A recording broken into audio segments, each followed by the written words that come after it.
Meu ex-marido me fez de segunda esposa sem que eu soubesse. E eu sei que parece história de filme. Mas tem uma coisa que ninguém te conta quando você entra no relacionamento intercultural. Você nunca entende por completo o peso cultural da realidade do outro. Meu ex-marido é gambiano, muçulmano, e eu brasileira cristã. Brasileira cai no golpe do casamento, tudo para o gambiano conseguir ganhar nacionalidade e assim se mantiver na Europa. Como é que é, pessoal? Bem-vindos para mais um vídeo. Eu sou o vosso bom Dalino, para quem não me conhece. Repercutiu um assunto muito interessante, né, onde na qual a mesma pessoa que sofreu a ação acaba vindo a público para desmistificar o que é que acontece, entendeu? Muitos acreditam que talvez seja uma coisa ficcionista e outros acreditam que seja real. Só que eu fui mais um pouco a fundo e encontrei entrevista no Balanço Geral, certo? Ela deu entrevista, pessoal, para falar sobre o assunto. Ela, segundo o que eu consegui notar, é que ela conseguiu dar entrevista porque já se passou muito tempo. Foram 5 anos que já se passaram desde que ela sofreu como é que eu vou falar? Um golpe amoroso de um gambiano, certo? Bem, pessoal, bem-vindos para mais um vídeo novamente. Inscreva no canal, se não dali o seu acompanha a partir do canal 41. O que é que acontece, pessoal? É uma moça brasileira que praticamente saiu do Brasil e foi para a Europa. Graças à sua ascendência, ela conseguiu ganhar uma nacionalidade italiana. Lá mesmo na Itália, onde ela praticava ou exercia ah, o seu trabalho, né, de professora de línguas, acaba se interessando bastante com as línguas de outras localidades. E assim começou a pesquisar um bocadinho mais, caiu no continente africano e lá tem alguém, um nome muito interessante que sempre aparecia nas pesquisas delas, segundo ela. Posto isso, acaba conhecendo esse indivíduo que acabava praticamente lutando a favor dos direitos humanos, certo? Era um ativista dos direitos humanos que vivia na Europa. Eles foram conversando, né, se conheceram, o pessoal ele era da Gâmbia, certo? Era um imigrante da Gâmbia, ativista e blá blá blá. Foram se conhecendo, foram conversando, até que chegaram ao passo que deveriam se conhecer pessoalmente. Olha, já nos conhecemos online, agora é pessoalmente. Ele disse: Não, eu venho até o encontro, certo? Ele vivia na Alemanha e a moça vivia na Itália. Então ele saiu da Alemanha, foi diretamente para a Itália. Aquele é um continente assim, concatenado praticamente. E posto lá, conheceram-se. Tempo muito, mas muito curto, foram 5 ou 6 meses. O maluco inventa de casar com a moça. Vamos casar. Que tal a gente casar? Tipo, casar. Casar. Eles casaram, simplesmente foi um espetáculo. Segundo o que eu pude notar, vasculhando as redes sociais dessa moça, dessa professora, é que a família não estava de acordo com essa parada de casamento. Não, ela não estava de acordo. A família não estava convicta de que aquele seria o homem ideal. Bom, pessoal, ao decorrer da convivência, ela foi notando algumas coisas que foi deixando para lá. Só que sempre ele falava pelo telefone com alguém e sempre que era questionado, ele perguntava, ele dizia que está a falar com uma prima. E essa prima, afinal, era alguém já que configurava a esposa dele, que estava na Alemanha, a primeira esposa dele, certo? Que tem lá já crianças, não sei quantos. Ela, muito curiosa, ser alguém que entende de línguas, muito curiosa, começou a aprender a língua local do esposo dela. Nessa de aprender as línguas locais, as coisas foram se caracterizando ainda mais. E o tempo foi passando, mas não estava sendo demonstrado, até que chega ao passo que ela entende direitinho o que está acontecendo e confronta, né? Simplesmente confronta. Ah, mano, aconteceu uma sansarra. O que é que acontece, pessoal? Esse moço gambiano, o ativista, ele queria a mulher, certo? Por causa da nacionalidade dela. Ele simplesmente tinha já problema com a questão migratória e o seu visto de permanência estava a chegar ao fim e precisava de um motivo para permanecer ali, certo? Nada mais, nada menos que estar casado com uma mulher local que tem a nacionalidade para assim ele conseguir herdar a nacionalidade dele. Agora você me pergunta, não, ele já não era casado? Sim, já era casado. Segundo o relato da moça, ele tem muita influência lá na Gâmbia. E como cada influência é o que vos digo aqui na África, você consegue praticamente fazer sair qualquer papel para você, por exemplo, sair de alguns problemas que você se encontra, certo? Então, um papel alegando divórcio não seria algo difícil para ele conseguir, porque ele conhecia pessoas no país dele. E foi aqueles documentos que ele conseguiu mostrar na mulher para ele conseguir casar. E simplesmente ele casou, queria a nacionalidade, a moça descobriu e deu um BO fodido. A moça voltou para o Brasil e lá no Brasil entrou em depressão. Enquanto isso, o brother tá na Alemanha, certo? O tempo foi passando, a moça foi se recuperando, foi fazendo a vida dela. até que ela decide expor isso na internet. E é muito interessante porque se você vasculhar um pouquinho ainda mais, você vai conseguir notar que ele é professora de inglês e todas as redes sociais dela foram equipadas para ensinar inglês. E na verdade eu acredito que qualquer um de vós já tivera esbarrado com um dos vídeos dela, porque ela tem um vídeo que falou não sei quantas línguas em menos de 1 minuto. Isso é interessante. É um vídeo que viralizou bastante meses atrás. Então, provavelmente vocês já estiveram se esbarrado com ele. É uma moça já conhecida, um bocado notada no mundo digital, porque teve um vídeo viralizado, mas mesmo assim ainda ela acarretava uma história ou um peso que ela precisava meter para fora. E atualmente ela vai fazendo parte um, parte 2, parte 3, parte 3, está a sangrar na história, mas é interessante, né, mostrar que existe ainda essa dificuldade, isso nunca vai acabar. Pessoas vão casar com pessoas erradas para conseguir nacionalidade e no final das contas você descobre que não passavas de um peão num tabuleiro. É difícil, é complicado, a história está ali para vocês observarem e pessoal, ouvem isso da boca da mesma, certo? Então fica com o vídeo no final. Inscreve no canal, ativem as notificações, que são de partilhar o vídeo que vocês interessadas. Tô com uma preguiça gravar vídeo aqui nesse canal, vocês não partilham. Inclusive eu prometi um vídeo da Gâmbia. Veja, olha aqui, olha, espera.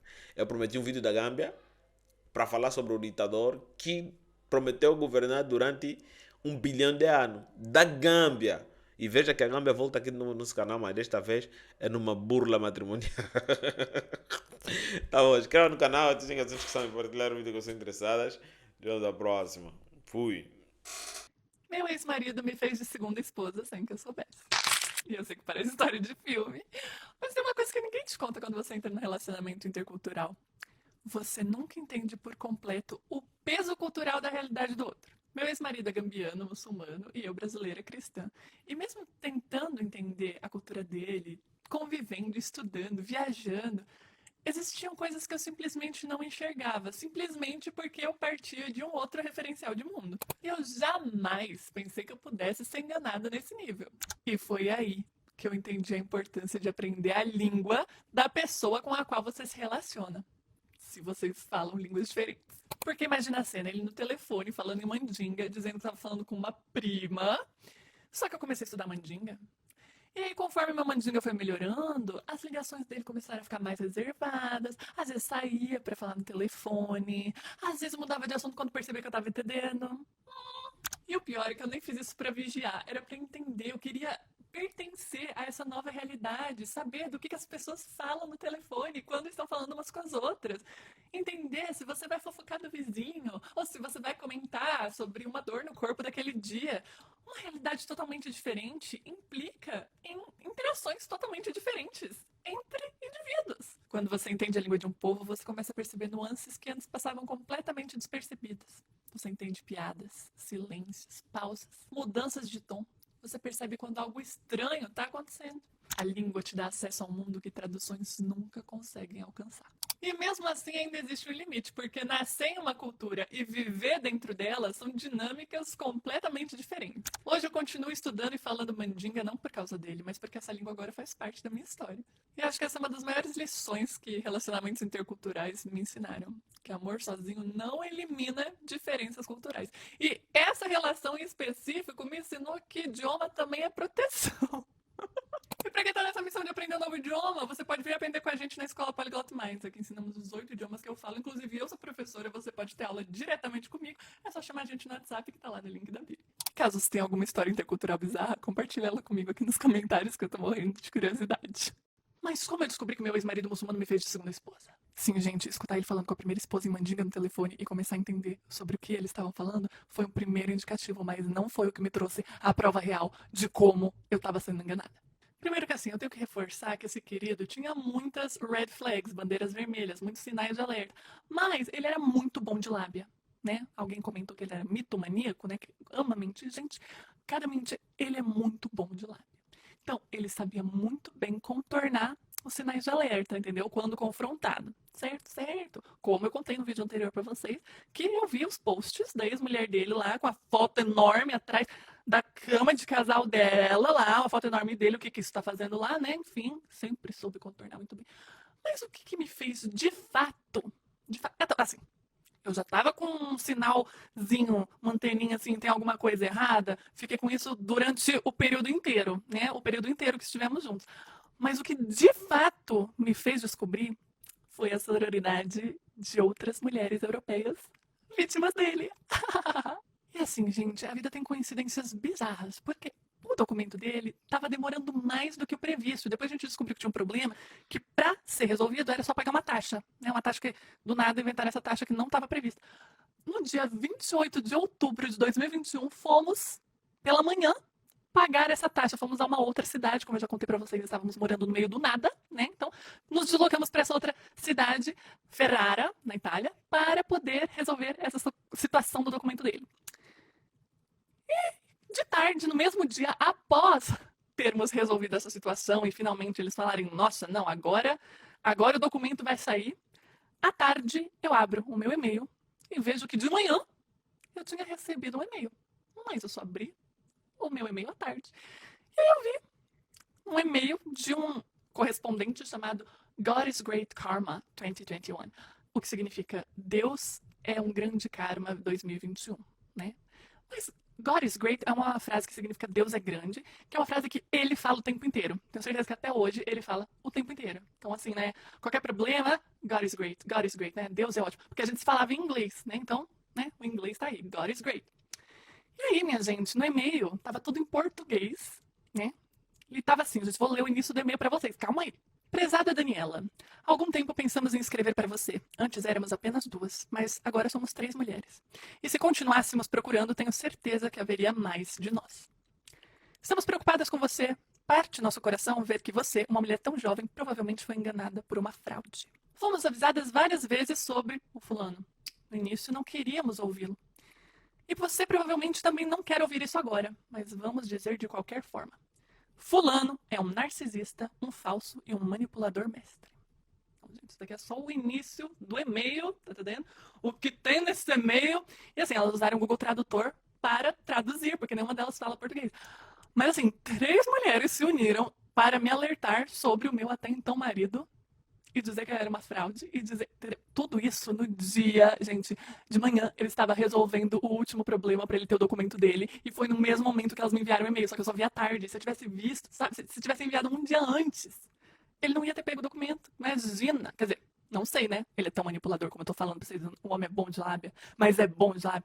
Então assim, não sei o que teria acontecido, mas talvez não tivesse pego o documento, que era o objetivo dele.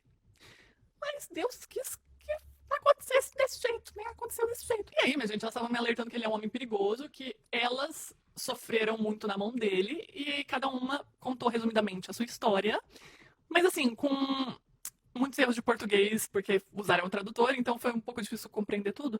E no final estavam falando, não o confronte, porque ele vai mentir sobre tudo. Mas, gente, eu tava morando no meio do mato, só com um homem. Não tinha nenhum amigo lá. Eu já tava louca, pirada. Não ia confrontar o homem? Eu tive que confrontar o homem. Que é isso? Que e-mail que é esse? Tá entendendo? Então, foi aí o começo do fim e também o começo das minhas crises de pânico, crise de ansiedade. Posso nomear cada crise que eu tive. E aí, gente, que foi o período mais louco da minha vida, porque psicologicamente eu entrei numa espiral que eu não sei. Eu tive que ser resgatada pra sair dessa espiral, porque eu tava a ponto de me internar num hospital psiquiátrico, assim, de tão louca que eu fiquei. Eu não sabia mais em quem acreditar, porque ele é muito bom de lábia, e ele tava querendo contornar cada uma dessas mentiras. E aí, elas estavam me apresentando provas, porque eu tava assim, quem são vocês? O e-mail era anônimo, mas aí eu fui pedindo, e foram me enviando provas. E aí, ele tentando contornar as provas. Gente, foi assim, uma loucura.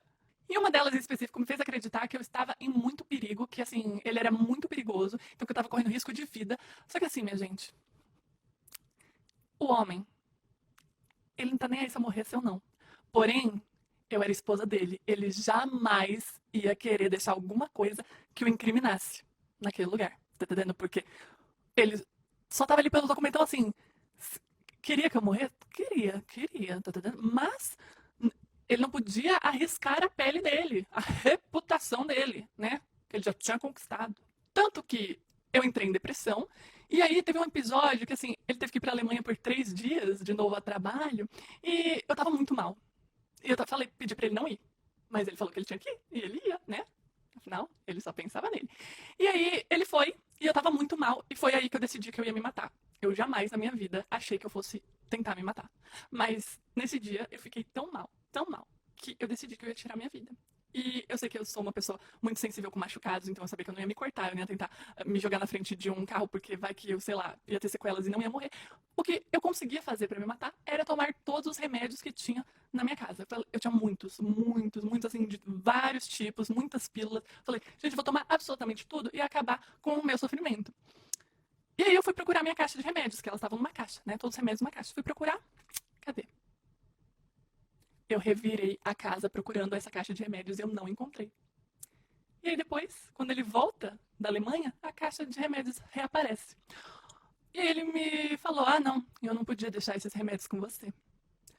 Então, assim, ele sabia que eu tava mal ao ponto de querer me matar, mas ele não podia ter o seu nome associado ao escândalo da minha morte. Então, assim, claro, graças a Deus ele teve essa ideia, porque eu poderia não estar aqui hoje. Mas, mais uma prova de que ele só pensa nele, né, novamente. Então, assim, um ponto que eu cheguei psicologicamente pra querer tirar minha própria vida.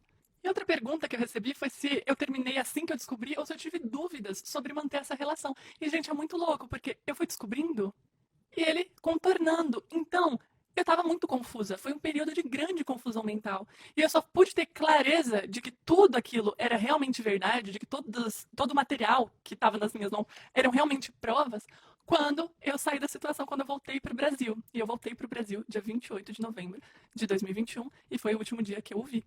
E ele foi para a Gâmbia, pegou o documento dele dia 30 de novembro de 2021, foi para a Gâmbia nos primeiros dias de dezembro e desde então não nos vimos mais. Então, assim, eu tive sim muita confusão sobre o que fazer, sobre manter essa relação ou não. Eu estava extremamente dependente emocional dele. Então, assim, a minha vida simplesmente acabou. Todos os planos, tudo que a gente tinha imaginado, descobri que era tudo falso. Eu entrei em grande depressão. E o grande terminar nisso tudo foi simplesmente o silêncio dele, porque ele foi pra Gâmbia, voltou pra Alemanha, começou a falar cada vez menos comigo. De repente parou de responder mensagens, parou de responder ligações, não veio mais interagir comigo, só respondia se eu fosse falar com ele às vezes e foi parando de responder. Sempre mantendo a narrativa por trás de que ele é bom moço e alegando que eu estava destruindo o nosso casamento falando com essas mulheres que foram também vítimas dele. Mas nenhuma chegou a se casar com ele, como eu. Então essa pergunta, se eu tive dúvidas, sim, tive muitas dúvidas, eu estava completamente confusa.